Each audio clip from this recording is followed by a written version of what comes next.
Hello and welcome to DFS Coach Talk. It is Tuesday, January 12th, 2021. I am Andrew Hansen alongside Joe Sarvati, who is affectionately known as Coach. And we are coming off a slate last night where we gave out three lineups on Fanduel. Two of them cashed. Coach, those are good odds. We like that ratio. And hopefully today we'll give out three and all of them will cash. Hey, I'll take 2 out of 3 and 3 out of 3. Either one works for me on any given night, especially when my one lineup was dependent on the Mr. Carmelo Anthony, Yes, and he sir. decided to have a throwback game from like 15 years ago. So big shout out to my man Carmelo. Yeah, Carmelo was huge in that lineup. And then the two brains is better than one lineup that we gave out on the podcast. That one cashed. So hopefully Yeah, you followed us on Twitter. We gave the updates about half hour before lock on our pivots there. Our man Josh on Twitter is always in that lineup that's and right. posted his winner after the slate. So that's great to see. We had DraftKings coaches clipboard work for the members as well. So we're going to get back after it here tonight. Interesting slate. It's a 6 game slate on DraftKings, only 5 on FanDuel. So make sure you're ready for that. 2 different lock times, unless the early game gets canceled on DraftKings. We'll see. But as of now, we're all systems go. And as usual, we're going to break these games down game by game to get you ready for both slates. So, Coach, let's get started with the 7 o'clock tip Eastern time. It's Miami against Philly. Yeah, And Philly on the back to back here. I should mention that of the 12 teams playing tonight, 7 of them are involved in a back to back. And yeah. we only have one total over 230 on BetUS. So strategize accordingly. And we'll get to that 230 total here with our next game. But with the Heat and the Sixers are coming off that dud against Atlanta, where they Yeah. lost by 18. Uh, the key starters sat the last 18 minutes or so. So they went with the bench guys in the fourth quarter and Yeah. just sort of, you know, decided, you know what, let's just save our energy for today against Miami. But that big crew is still out for Philly. Tobias Harris, Shake Milton, Thibault, Poirier, Seth Curry. Ben Simmons is the question mark. Looks like he might come back from that knee injury. So that will change a lot of things. And then a lot of absences on Miami. They basically have an all-star team on the bench. We've got Yeah. Butler, Bam, Dragic, Bradley, Harkless, Nunn, Okpala, and Haslam all out. Crazy. Yeah. So there are 3 guys that are questionable or probable, and they need 2 of those 3 to get the minimum 8 active players. Kelly Olynyk is probable, Gabe Vincent probable, and Myers Leonard questionable. So if 2 of those 3 can suit up, then we should have a game tonight. If we do, Coach, what are you looking for?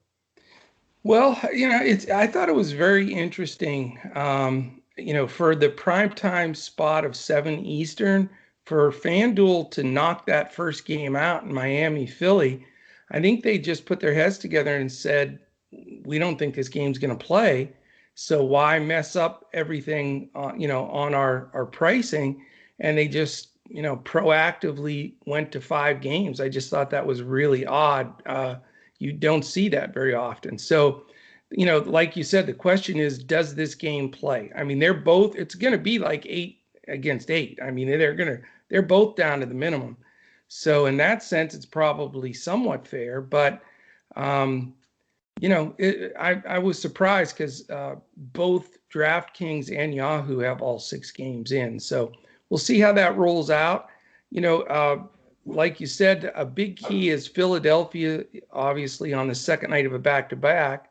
But as you said, we had to painfully watch our guys rot on the bench in the second half. So they should be able to go today, at fairly full force. But here's the interesting part. We both had talked prior to the pod here and believe Simmons is more probable than questionable just because we saw a quick movement this morning from Philly -4 to Philly -7. So really that's a big points move, and you would think that that would be the reason why. The concern though is, like you said, that it's the second lowest over under at 209. So there is pause here. We don't know. There's certainly, boom bust guys all over the place. If the game stays close specifically. For me, the first guy I look at is Tyler Hero. He's going to get shots. He should, be trigger happy out there with his buddy Duncan Robinson. So those guys should be firing away like crazy. After that, it's a question. How much does Iguodala play? Mr. Achua showed some signs of playing decent. If Kelly O's healthy, we know when they're shorthanded, he usually really steps up. So we need to see the news beforehand. But, for me, really, I'd like to go Hero, Olynyk on this side. If this game plays because it's so shorthanded on both sides, I think even though it's a 209 total, I have no problem stacking 2v2 even in this game. I think people will be afraid, but it's the early game sitting by itself 30 minutes earlier, and we're going to know. On the other side, I think you just go Tyrese Maxey and Joel Embiid. And I mean, those two guys are 90% of what Philly has right now. And, I like this game. I can easily go 2v2 here. I'm not going Danny Green, though. That guy, I'm telling you, man, I was swearing at the TV last night. He just can't make a shot. And, I wrote him pretty hard in our Discord. So if he's ever going to have a good game, he probably will in this one. Right. But I don't know. I mean, am I way out on a limb in a 209 over under that we don't even know is going to play? And I may roster 4 guys from this game? Well, I would probably consider 4 guys if Ben Simmons is out. Well, that's exactly right. Simmons and Maxey, that becomes the question mark, right? Yeah, if Simmons plays, I doubt I'll play Maxey at 5,500 Yeah, he's on floated up. DraftKings. Yeah. I'd rather just take Hero at 67. Yeah. On that Miami side, I'm with you. Achua is in play for me at 3,100. So Yeah. we'll see about the starting lineup there. Olynyk is a possibility. 5,300 is not the price I really want to pay for him, but they're going to need him against Embiid. They're going to need all the bigs they can string together because they don't have many of them. No. So I could certainly play at least 2 of the Heat guys here because of the shorthanded rotation. Right. And on the Sixers side, I think I'll likely have one guy. Embiid is pretty expensive here, but I do think he'll dominate, and he only played 23 minutes last night. Right. I just don't think they have a really good defensive situation for him tonight. No. And Danny Green. Also, Andrew, I didn't mean to interrupt, and I'll let you. Maybe I did on purpose because it's about Danny Green. But, but the thing I wanted to tell you was I happened to look up a stat here. The second best defender in the entire league in the paint. They have a statistic for that for all defensive paint defense. And Embiid is second in the entire league. Miles Turner's number 1, by the way. But Joel Embiid's 2. So that's the only concern I wanted to mention real quickly is Achua or Olynyk going to get much in the paint with Joel in there, or with Kelly O, he can hit 3, so it makes it possible. So go ahead. I'm going to plug my ears when you talk about Danny Green. Yeah, Danny Green. I mean, our man Brett, never wants to play him again as a Philly fan. That's right. But what are the chances he goes 0 for 9 again from the field? Oh. He played 28 minutes. Like I said, I think he checked out with 5 minutes to go in the third quarter and never came back. I saw all 9 of those shots, by the way, just to dig in more. Yeah. I mean, this is the perfect time to play him in a GPP after a night like that when the team is shorthanded. So you could go there. 4,900 is a little bit steep. Dakota Mathias at 3,900. Yeah.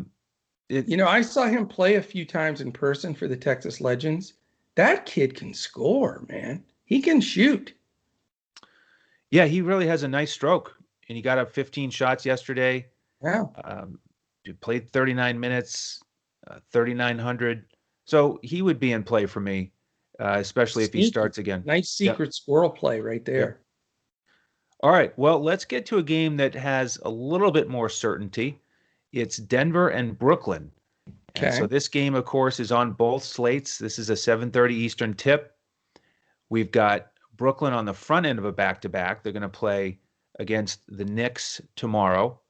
And when I checked the line here on BetUS, the total was 231.5, Brooklyn by 1. So this is the one game over 230. Nice close line. Yeah. So pretty good numbers on paper. And then you look at the fact that Denver is number 2 in offensive efficiency and Brooklyn is 7th.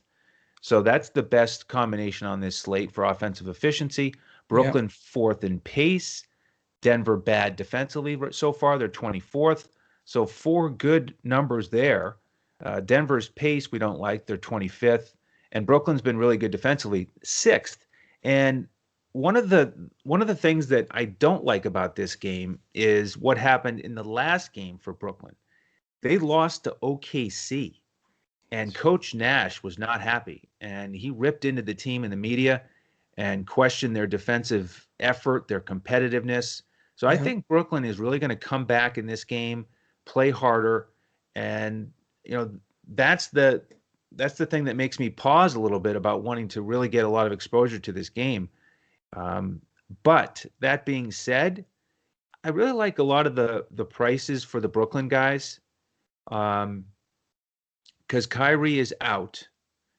So we've got LeVert, Joe Harris, and Durant as 3 main targets who are going to get up a lot of shots. Yeah. They went back to that starting lineup last game where LeVert and Joe Harris started with Durant. So I'm interested in those 3 guys. Jared Allen is in play for me. He's really playing big minutes now. DeAndre Jordan falling out of favor, losing minutes. He only played 10 minutes last game. Yeah. So I like Jared Allen as well. On the Denver side, Michael Porter Jr. is still out. So we've got Barton still in the starting lineup. His price is going up. Still something you can consider at 5,700.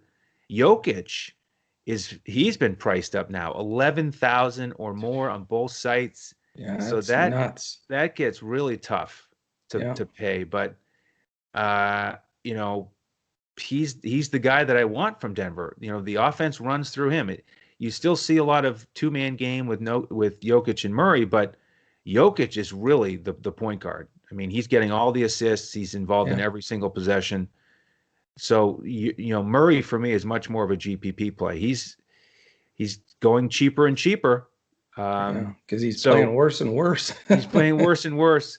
One of these days he'll click back in, and this he'll could drop be it. 45 one of these games. Yeah, I agree. He will. But I want to get a fair amount of exposure to this game on both sites, especially on the Brooklyn side. What are your thoughts on this one? Well, I think it's a key game. I mean, whenever I'd have it right now as a pick 'em and 231 for the over under. I mean, that's, tee it up and see how far you can hit it kind of DFS game there. And like you said, pace and defensive efficiency also somewhat come into play here. Brooklyn's, like you said, played less. Their defensive ratings going down. So that's a good trend for us. Did you read the stuff this morning about Kyrie and all that news? Right. Yeah, he was at some big birthday party of some sort and was just posted on social media and just taking a little vacation. What a dope, man. He is a strange duck.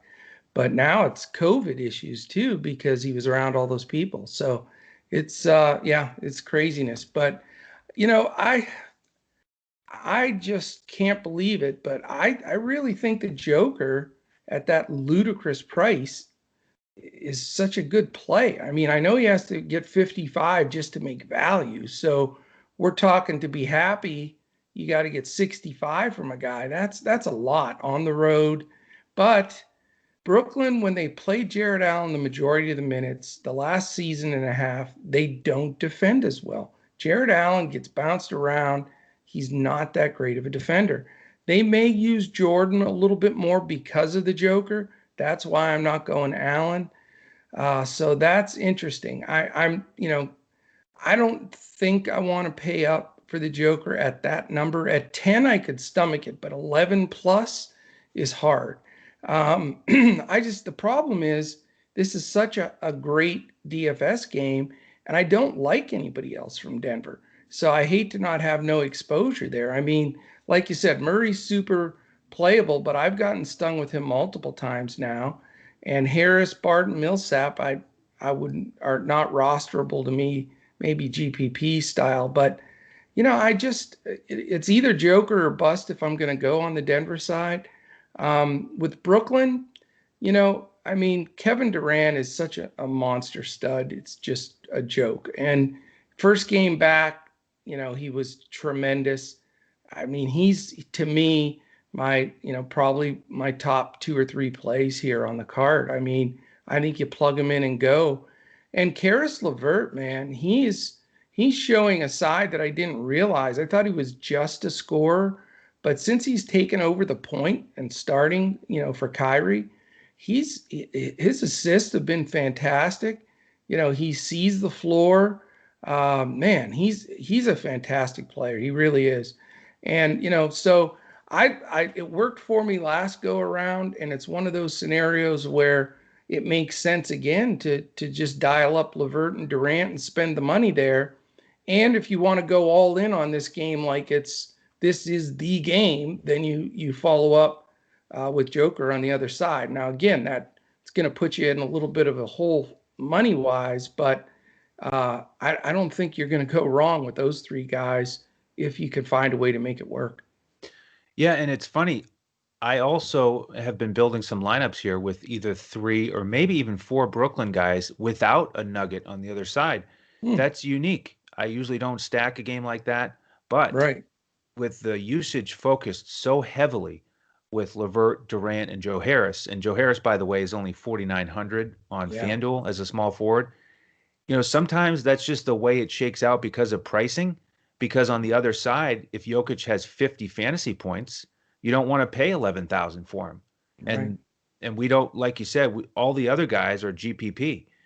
Barton, Harris, Millsap, and the rest. So too risky. It Yeah. very well could work out that you want those 3 guys from Brooklyn, and it's a high scoring close game, and you don't have somebody on Denver that really pays off their price tag. True. So that's the way I'm looking at it right now.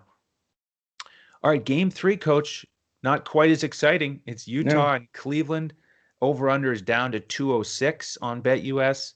Utah, the 10.5 point favorites on the road. They're on the front end of a back-to-back. They're in the middle of a long road trip, coming off a really exciting 96-86 win against Detroit. Jeez. And of course, Cleveland played last night. They lost 101-91 against Memphis. And with the injury news here, Sexton questionable, like he has been for a while, and Ingles questionable for Utah. So I haven't given you a great game to be too excited about. No. Is there some sort of surprise that we should know about? I have one secret squirrel kind of play in here, but this, you've got the worst of all worlds in this game for DFS. You've got a double-digit spread, which hurts.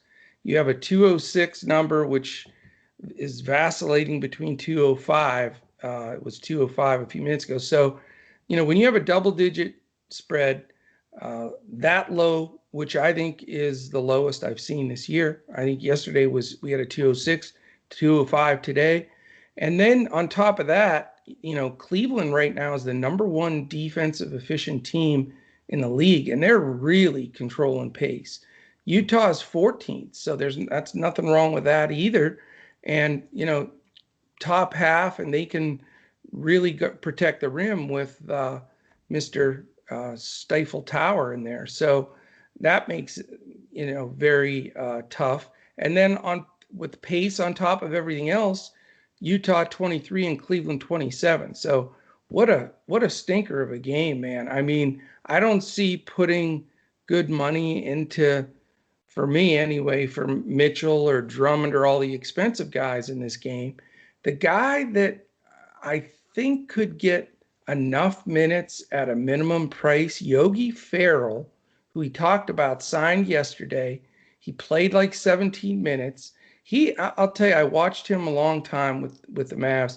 He is a plug and play dude that'll come in, take a few charges, make some shots, deliver the ball, get a few steals. So as more of a GPP play, or if you're going to go stars and scrubs and try to get the three guys in from the last game, I don't think Yogi's the worst play if Sexton sits. If Sexton plays, then of course that's out of the question. But after that, I don't trust Utah. We talked about that a little bit the other day. And Cleveland, again, a lot of games. This game just screams, 95-90 kind of thing. So, I may take a glance at Farrell, but other than that, I'm going to Pasola on this one for sure. Yeah, I agree. Yogi is in the mix for me if Sexton is out, especially on DraftKings where he's only 3,000. I mean, you can't beat it. He makes it work. You get a 3,000 guy on DraftKings who gives you 20 DraftKings points. That's all you're looking for. Absolutely. Over 6x, that can allow you to get stars and scrubs. And there's a few $3,000 players on this slate that we can talk about. So it could be a stars and scrubs night on DraftKings, depending on the news. It's looking that way. Yeah. Sexton, if he plays, his price is nice on DraftKings at 6,600. Yeah. So you could go there in a he more was at balanced 7,100 last week. So you got to love that reduction. And his usage will be through the roof if he plays. Right. And then JaVale McGee on DraftKings is only 3,800. Another guy who's routinely getting 25 fantasy points, even though he only plays 17 or 18 minutes.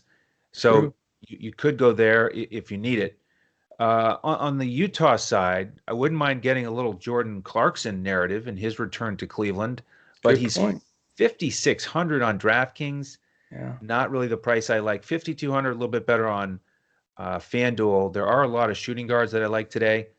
So he's a GPP option for me. Did Cleveland trade him to Utah? They did, didn't they?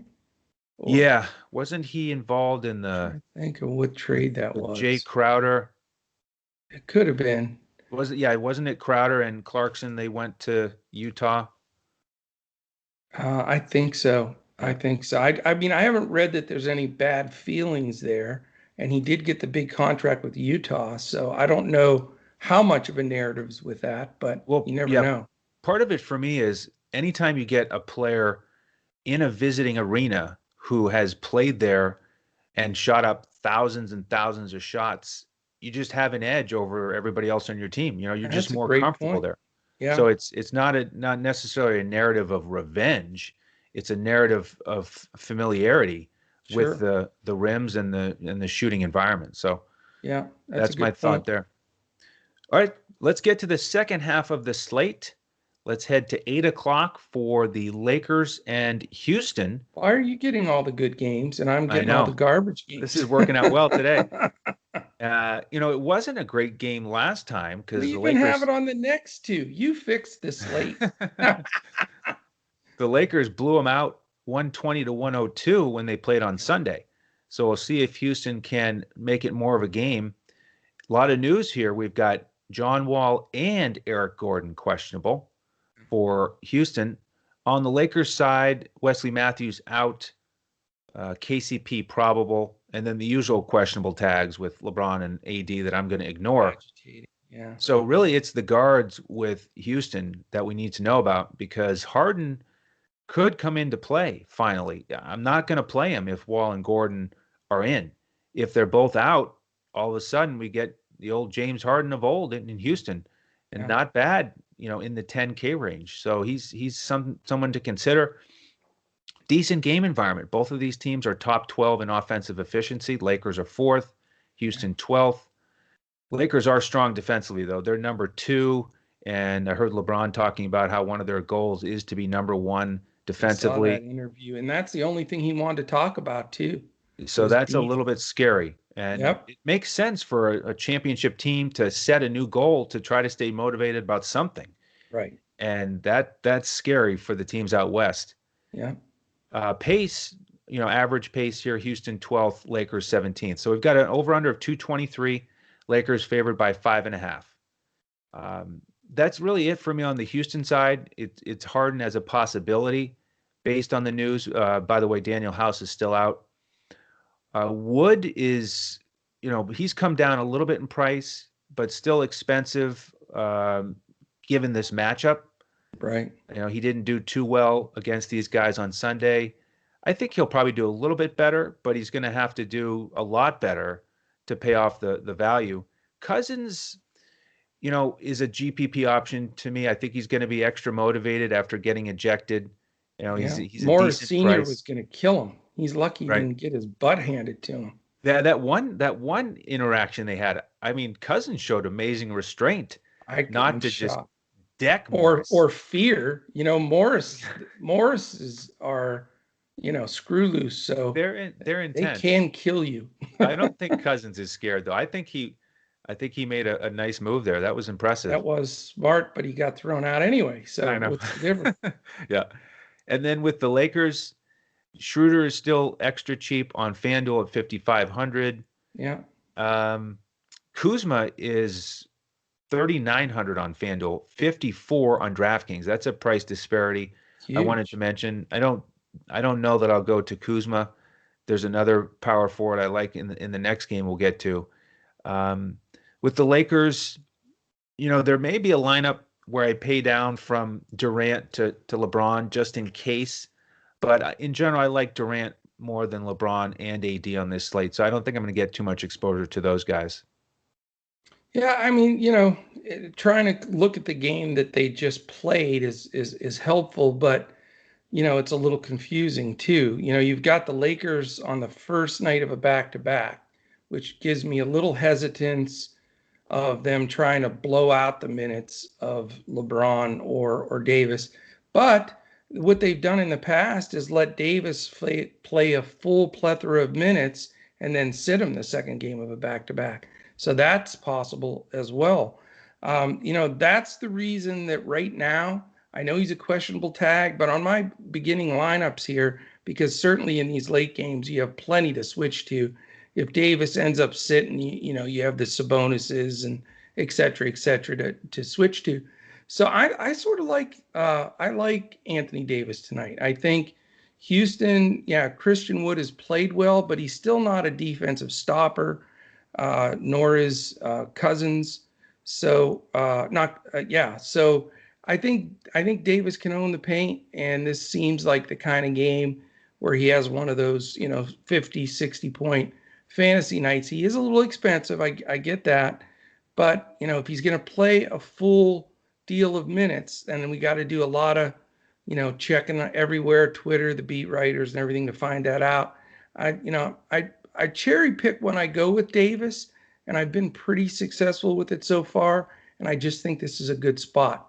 After that, I don't trust anybody else for the Lakers. I don't want to go LeBron here. Obviously, if you're going with one, you can't go with both, or it cripples you on the salary. On the Houston side, I agree with you on one point for sure. If Wall does not play and Gordon does not play, I think Harden really has to be a high consideration. So it would, that's all that news is going to depend everything on what I do. If I'm not going to load up on the Denver Brooklyn game, like I mentioned, I may load up on this game if I can play Harden and Anthony Davis, if those other guys sit and if Davis plays a full allotment of minutes. So lots of ifs in there that we won't have answers to until, later in the day. But, I'm still, the two key games for me are those two. The whole idea of LeVert and Durant and Joker, or the whole thing of Harden and Davis. I want to try to base my build off of one of those two sides or a mixture thereof, dependent on the news. So, unfortunately, this is one of those podcasts where we're going to give you great info, but we're not going to be very concrete on our picks because we have to know this news. And it's sort of welcome to the COVID world right now. I mean, we're getting one or two games canceled every day. There's constant movement with all of this. So I'll tell you, if you're ever going to join, go to dfscoachtalk.com, jump in. You can join for a week, a month, take advantage of this phenomenal BetUS deal right now. if you're a first time sign up with BetUS, you put $149 in your account there, which you can bet on all sports, and you get a free membership with DFS Coach Talk all the way from today until April 1st. I mean, it's a no-brainer if you want to bet on sports. If you don't and you just want to join, it's still our best deal of the year. Here we are January 12th through April 1st. You're going to get all the football playoffs, all this basketball, and even the very beginning of spring training and such in baseball. So great time to get involved. We'd love to have you. And want to mention one more thing since I'm jumping into this. If you're watching this on YouTube right now, this is our big ask every podcast. And we really, really ask you to do this. Hit the thumbs up button, subscribe to our channel, and also hit that little alert button, because the alert button will let you know when our podcast posts. Today, this basketball will post around lunchtime. Mid-afternoon, we've got a great PGA golf one for the tournament that starts in Hawaii on Thursday. And then obviously Shane and Andrew have all the NFL action. So, check us out. Our podcasts are in front of the paywall. They're always free. All we ask is that thumbs up. You hit that alert button and you subscribe to us. And I'll toss it back to you, Mr. Joe Stanton, who's handling a lot of our social media stuff and everything, has a new offer out there. Do you want to share that with our folks? Sure. Let me see if I can pull that back up. It's a week membership giveaway. Right. Correct? Yes. So go to our Twitter, DFS Coach Talk on Twitter. Retweet that tweet. Say that 10 times quick. Once is enough for me. Make sure you follow us on Twitter. Subscribe to our YouTube channel. And then we are going to announce the winner. Is it tomorrow? Yes. Wow, this is go time. Yeah, this is go time. Okay, so do go it today. Tonight, first thing in the morning, because then it gets picked tomorrow. And we have a member in there right now that was the winner last time on the week membership, and he's absolutely loving it. It's either Broadman or the MK. Oh, that's right. Bunch of letters. MK LY or something. And there's a D in there. Yes. Yeah. He knows who we're talking about. Yeah, we know. Yeah. Awesome, man. Okay, yeah. So I threw us completely off track here, but I wanted to make sure we got that in here and snuck it in there before anybody tries to fast forward and listen just to the content. All right, so two more games to go. Okay. And this is perfect the way this is working out, because you're going to get to break down the Spurs here. So Game 5, it's another 8 o'clock tip Eastern. 218 is the total. Spurs are 2.5-point favorites as they head into OKC. And in terms of the injury news, DeRozan is still out with a personal matter. Devin Vassell questionable with the knee. And on the OKC side, I'm not seeing anything. So this is good. If you're dealing with the Spurs, at least you have some clarity about who's going to play. I'll tell you what, though, the surprise team in the NBA to me, well, there's two of them. The Charlotte Hornets tearing it up like they are, amazing, and the Thunder. I mean, they are playing fantastic basketball. You talk about two teams, that weren't expected to do anything, and they're right in the thick of it. But yeah, it's funny because I have the 3 lousy games, and you have the 3 high total games. So I'm not sure how that worked out. But anyway, Oklahoma City's on the first night of a back-to-back. Not that it seems to phase them. I mean, they are super, super young, other than Horford. And, they nothing seems to phase them. The Spurs right now are a 2-point favorite. Like you said, 218.5 on the over-under. So it's, I try to steer clear of Thunder games as much as I can.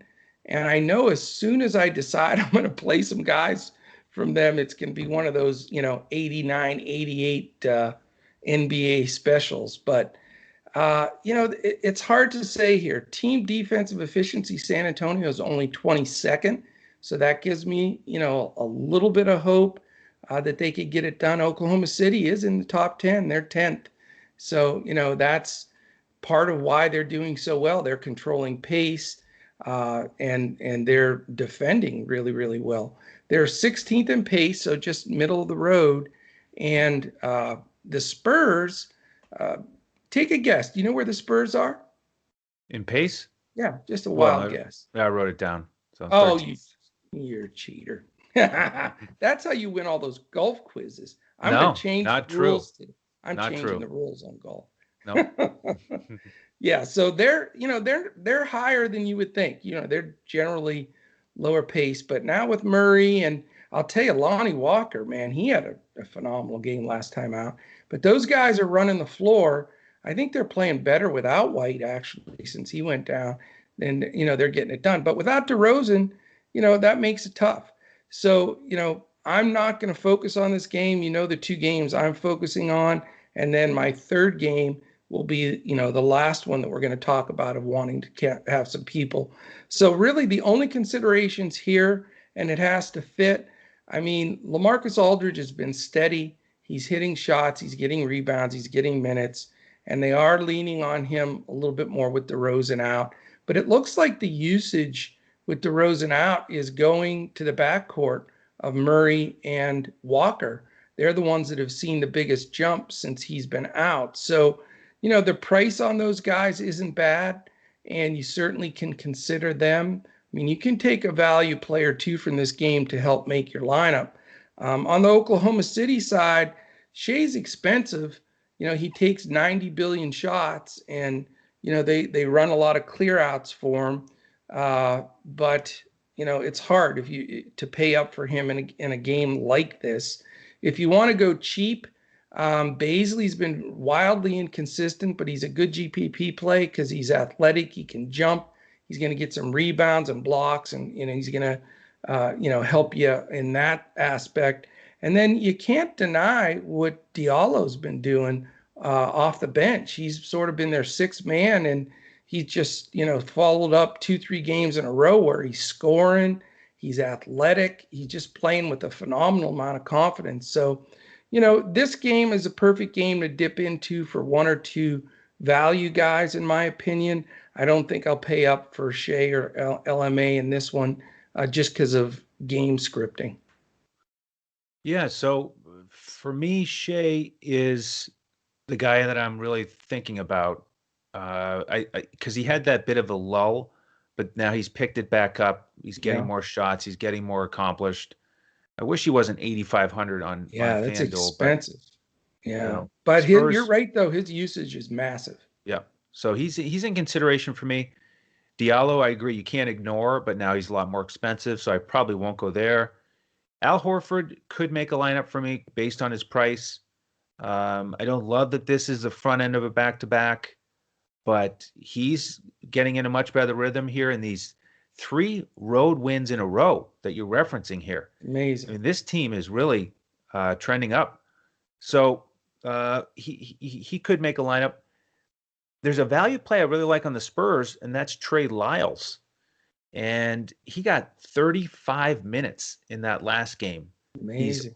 He's only 3,300 on DraftKings, 3,600 on FanDuel as a power forward.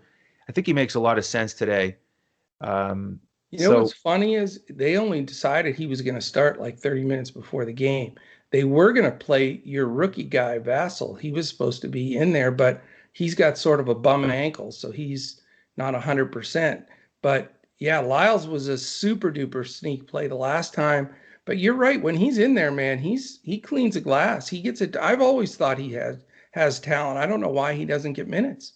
Oh, well, he's playing in San Antonio. You can't really rationalize anything that happens there. No, that's Pop with that wild hair from like the guy from Back to the Future. Yeah. Yeah, Lyles is talented, and he can do a little bit of everything. And what's his price, Andrew? He's only 3,300 on DraftKings and 3,600 on FanDuel.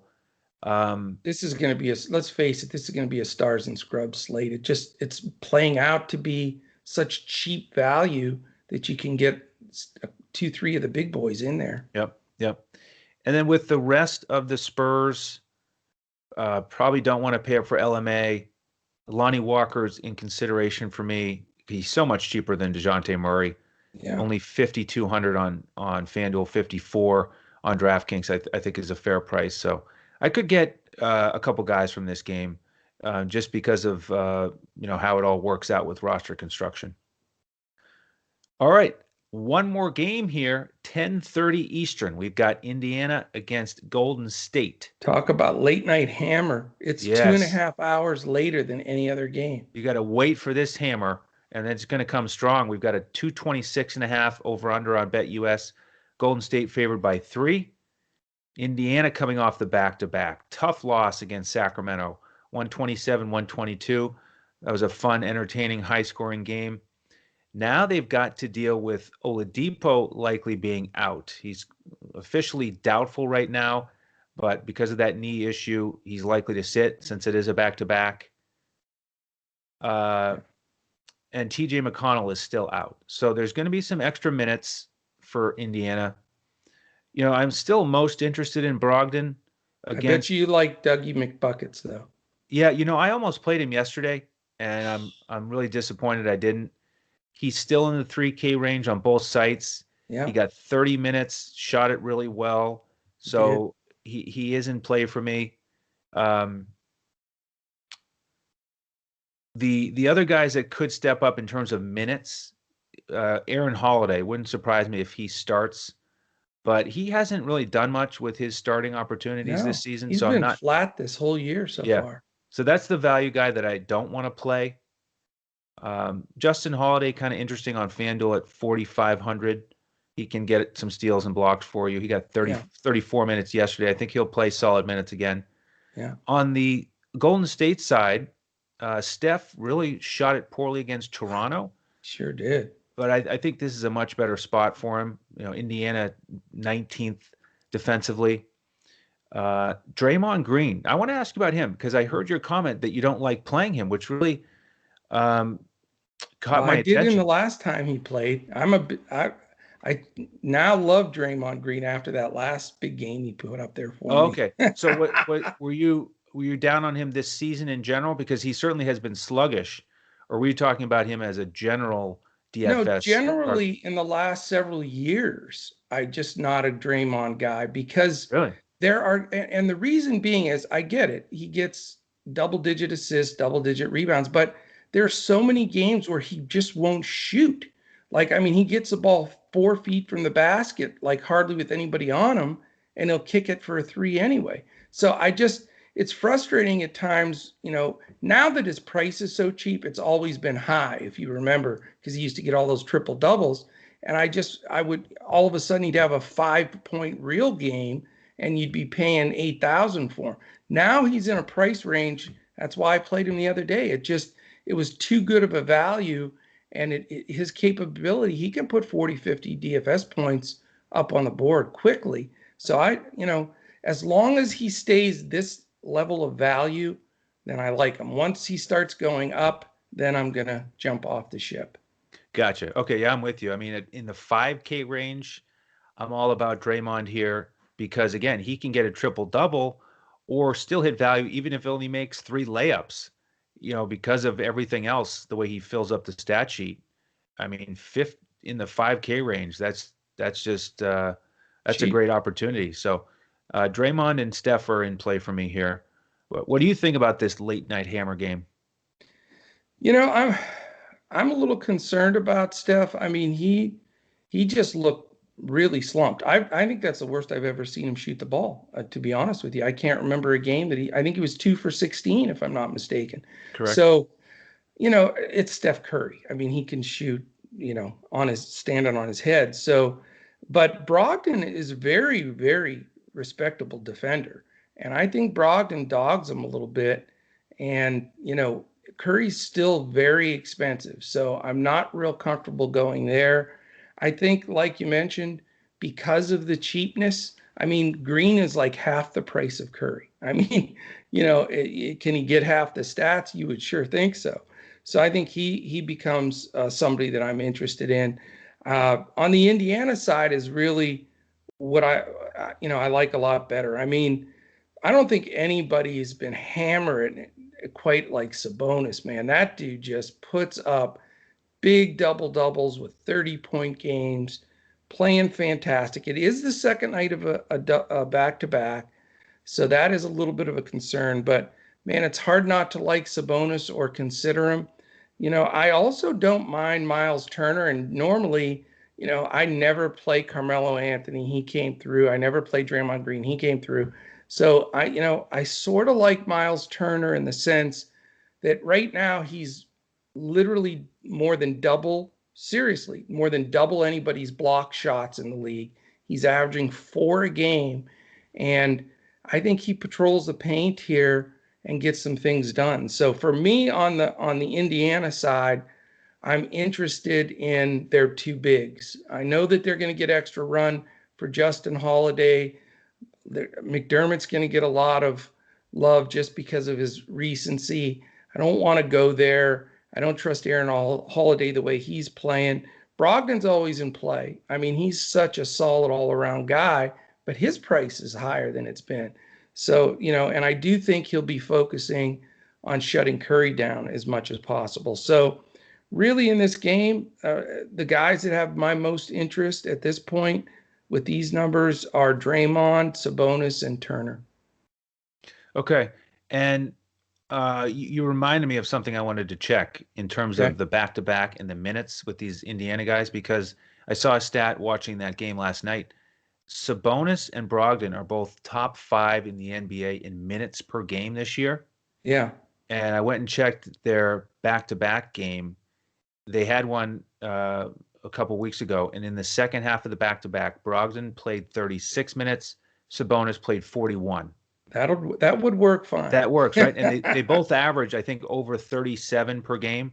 So it's not, I wouldn't call it quite the Tibbs situation, or Yeah. maybe not even quite Nick Nurse with Toronto, but they're right up there. Closing in. Yeah. They're out there heavy I'll tell you, minutes every Brogdon's game. a good play. I mean, he's so steady, and if he's going to get those minutes, he could certainly pay off. And I'll tell you what, people, everybody says, well, Golden State struggles because they miss Clay's 3-point shooting and all of that. What they miss is Clay's perimeter defense. Klay Thompson is a first or second team all NBA perimeter defender.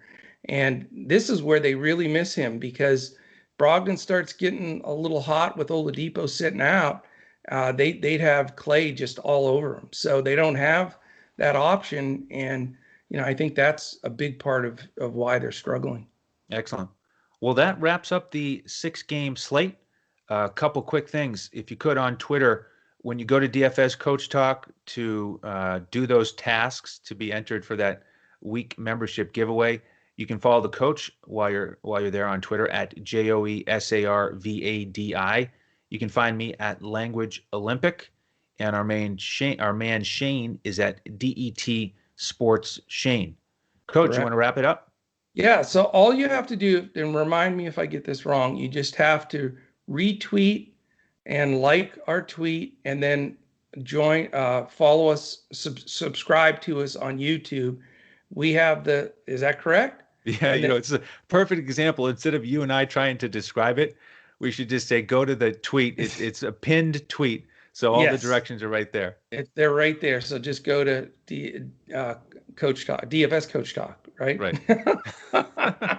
It's just mind bending. Yes. And I'll tell you, I really like tonight's slate. I hope all 6 games play. I love being able to build the stars and scrubs with some real foundational guys that are 3,033. I think we can get some, we call it Takedown Tuesday here at Coach Talk, and I think we can do it. And then I'm super excited.